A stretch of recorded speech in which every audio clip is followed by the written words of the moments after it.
Welcome back to Beyond the Stethoscope. On this episode, we shed light on October being Breast Cancer Awareness Month, and we're talking about early detection, prevention, and the evolving landscape of breast cancer treatment, and how awareness can truly save lives. Joining me today is Dr. Kristin Krupa, breast surgeon at Trinity Health Mid-Atlantic Medical Group, who brings both expertise and compassion to this important conversation. Whether you're here to support a loved one or learn a little bit more or take charge of your own health, this episode is for you.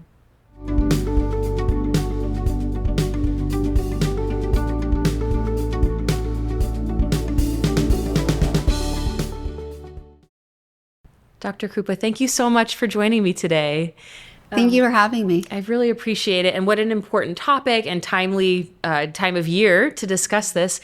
If you wouldn't mind, though, before we dive in, I'd love to hear a little bit more about your background and how what brought you to Trinity Health Mid-Atlantic. Yes, absolutely. So I'm from the Doylestown area, and I went to the University of Pittsburgh for college. Then I went to Jefferson Medical College in Philadelphia for medical school, then back to Pittsburgh, where I did my surgical residency. Then I went to UT Southwestern in Dallas, Texas, and that's where I did my breast surgical oncology fellowship. And for me, it was really during medical school and definitely in residency where I further found that I really loved taking care of breast cancer patients, and it's one of those fields where it's always evolving. There's a lot of research and clinical trials. So what I really love about the field is that we're not stagnant. There's always some new treatment that's coming out, or from a surgical perspective, okay, maybe we used to do this type of surgery, but now we've changed, we're recommending this instead. So I really like how we're doing what's best for our patients. We're not practicing like it's 50 years ago. We're going off of evidence-based medicine. And so those are the main reasons why I chose breast cancer patients and the breast field in general.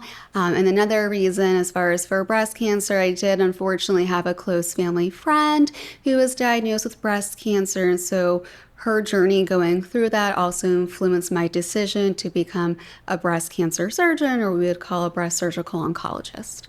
So you have a personal connection to the field as well. That's really wonderful. And yeah, thank you for sharing that with me, because we are talking about such an important topic. It's great to get a little bit more information about you and what brought you to Trinity Health. So I guess let's get right into, early detection. So when I think probably a lot of the patients that you see, they're already in it and having to go through, they've gotten the diagnosis, like you're obviously an oncological surgeon. So let's talk detection, because I know, and we'll get into this more in your role, you're usually with patients once they've had the diagnosis and they're talking treatment plans with you and possibly surgery. When it comes to prevention, what do you tell people? What do you tell your own friends and family members? Because you are, so knowledgeable in this field. So early detection is very important. 1 in 8 women in the United States will be diagnosed with breast cancer. Currently, the American Cancer Society predicts that over 300,000 women in the year 2025 will be diagnosed with a breast cancer. Breast cancer is also the second leading cause of cancer death in women. So it's, again, one of those things where we absolutely want to make sure that we are screening appropriately. If your average risk for breast cancer, then we recommend in general starting at age 40 years old with an annual screening mammogram. So if you're high risk for breast cancer, which is defined of a lifetime risk of breast cancer of 20% and above, it's a discussion with the patient and the clinician, but in general, we probably would start at an age younger than 40 years old based on various factors, including family history, and sometimes we'll also add in another imaging modality like a breast MRI. So to answer your question, really one of the things that you can do is try to find a breast cancer early. So that's the goal with screening, and to make sure that you're up to date on the screening. And then for most breast cancer, if it is found early, usually it's more treatable. We have more treatment options for the patient. As far as another part of prevention, so is there anything that any woman can do? So whether you're high risk for breast cancer or not high risk for breast cancer, any woman can do 3 things to lower your risk. So for Breast cancer, the most common type of breast cancer is estrogen driven. So if estrogen is the most common food or fuel for the most common type of breast cancer, we can try to lower our estrogen levels.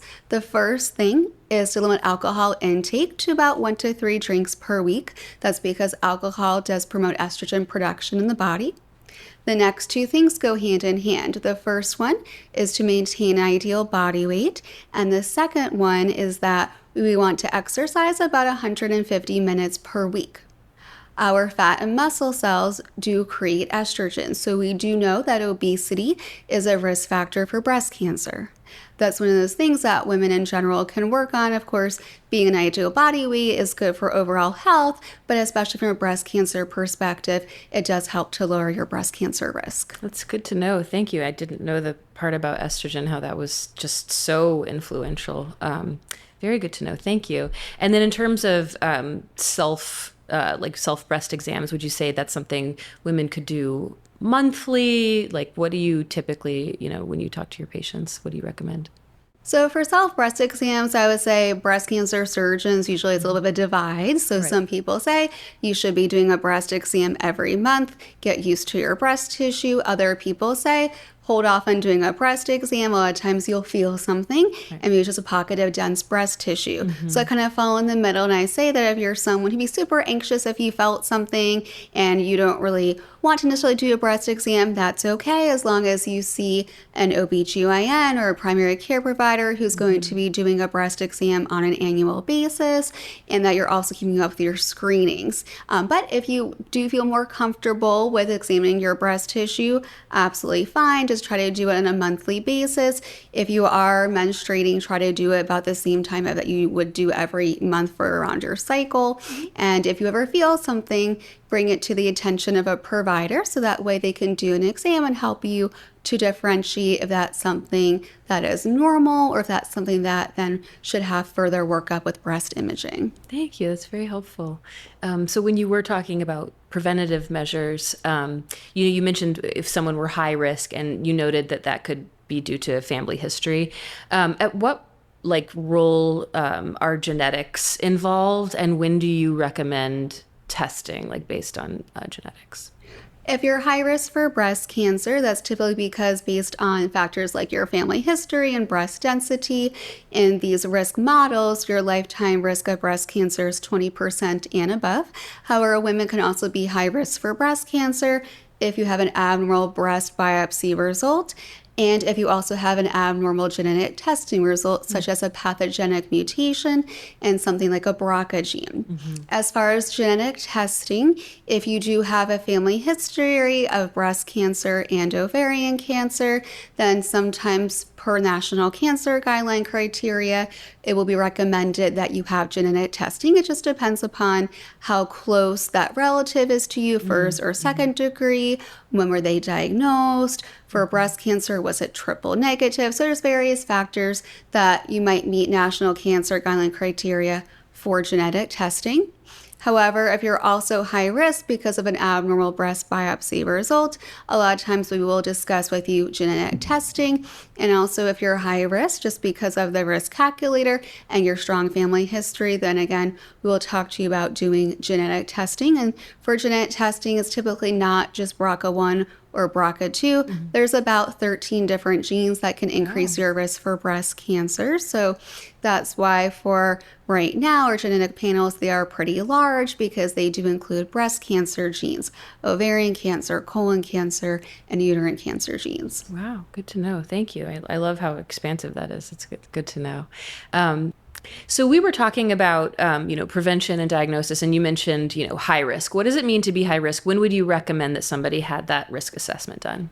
Currently, the American Society of Breast Surgeons recommends any woman who is 25 years and older should be assessed by a medical provider to see if they're high risk for breast cancer. There's a couple different risk assessments out there, but ideally an OBGYN, for example, would put in your information to see if you're high risk for breast cancer.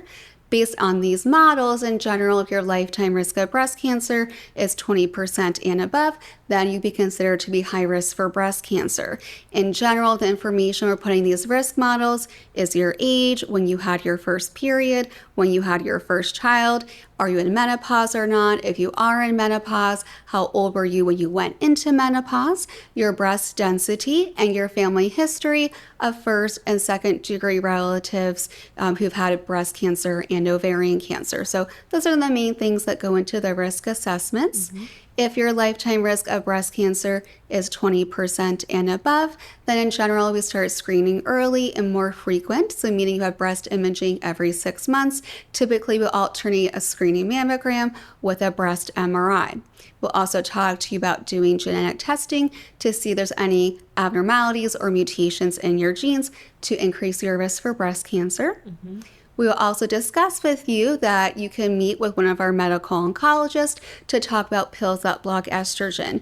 It's called chemoprevention, but pills like tamoxifen, they lower your estrogen levels, and that does decrease your risk for future breast cancer by about 50%. That's been shown in clinical studies. Wow. So we would talk to you about meeting with one of our medical oncologists to discuss that with them. Just because you're high risk for breast cancer based on certain factors, they might meet with you and say, let's hold off on this for now. But it is worth a discussion. Absolutely. Could be a life-saving discussion as you described. Absolutely. And it's one of those things where if you are high risk for breast cancer, we want to screen you more often and frequently because compared to the average woman, there's a higher chance of you developing breast cancer. And we don't ever want to find breast cancer in you, but if we do find it, we want to find it early. And at St. Mary's, we have had women who are high risk for breast cancer program, and we have detected breast cancer early for them. And so then in general, they do have good outcomes because of that. Wonderful. Thank you so much. That's such helpful information. So let's say, someone gets the news that they have a diagnosis. I know this will have to be an overview, but kind of what are the treatment options available that you discuss with your patients? For breast cancer, I like to think about the treatments in two different ways. One is local therapies, meaning it's only affecting the chest, such as surgery and radiation. The other part are systemic therapies, meaning they get into the bloodstream and they affect all parts of the body. Most patients do have treatments from both of those categories, meaning local therapies, just affecting the chest, and systemic, affecting all parts of the body. If we break down the local therapies, meaning surgery and radiation, for any breast cancer patient, for breast surgery, they could always choose to undergo a mastectomy where the whole breast is removed. If the cancer is small enough, then there are a decent number of patients where they could have a lumpectomy, or what we call a partial mastectomy, where only the piece of the breast with the cancer is removed. They could also have a plastic surgeon involved in their care. We have a couple of great plastic surgeons at St. Mary's that we do work with. And for a breast cancer patient, they could have a plastic surgeon involved during the lumpectomy to help with the contour of the breast after a lumpectomy due to tissue loss, and of course after a mastectomy. After a mastectomy, a plastic surgeon, they can do implant-based reconstruction or use a patient's own tissue, such as a flap-based reconstructive surgery. The other part for surgery is that sometimes we'll also check lymph nodes in the armpit on the same side as the cancer to make sure that the cancer did not go to the lymph nodes. The other part for local therapy is radiation, depending upon what type of breast surgery the patient chooses and various factors. Might have radiation directed to the breast and the chest wall. For the systemic therapy side of things, that is where the patient will meet with a medical oncologist and will decide with them, for example, do they need chemotherapy or not? And also based on their type of breast cancer, will they be offered pills that block estrogen? That makes sense, especially based on what you've taught me about estrogen today. So compared with, let's say, 10 years ago or whenever you started with medical school, have you noticed that, the available options to patients has changed, and how has it gotten better in your opinion? So there's definitely been a lot of strides in breast cancer since I was a medical student. One of the big things that has been validated is something called an oncotype, and an oncotype has really made breast cancer treatments very personalized. What an oncotype is that for estrogen positive breast cancer patients, for most of that patient population, after the surgery, we would send a small piece of the cancer to the oncotype lab, and what they're doing is they're testing the genes that make up the cancer. And it's a cancer, so the genes that make up the cancer are going to be mutated and have mutations in it. That's how it's a cancer. But they'll see, okay, are these really aggressive mutated cancer genes? Yes or no. If they're not, then the oncotype will come back as a low score. The patient will not be offered chemotherapy. If it comes back as a high score, in general, the patient will be offered chemotherapy.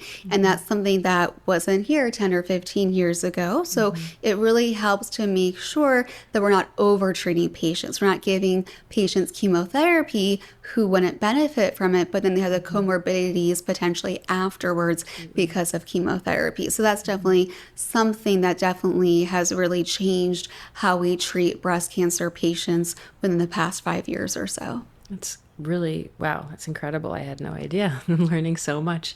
In terms of, what we could all strive to understand more about breast cancer, is there anything that you wish people knew more about breast cancer and, it being Awareness Month we're aware of?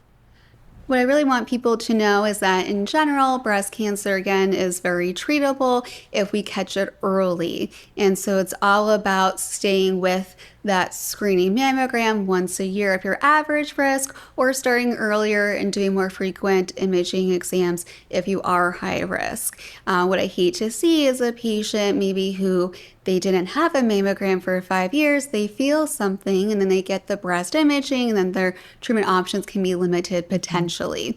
So definitely sticking with an annual screening schedule. The other thing is that most breast cancer patients feel fine. They don't feel a lump, they don't have pain, and they feel good. They have a lot of energy and things like that. So that's why some people, I think, sometimes don't get a mammogram every year because they feel fine. I don't feel anything. Why would I get a mammogram? But that's when we want to catch it. We want to catch a breast cancer that's only 5 millimeters in size that we can't feel, and we only see it because we saw it on the mammogram. The other thing for breast cancer is that it is a multidisciplinary team. So there's a lot of people, a lot of doctors that are taking care of you that they have their own expertise.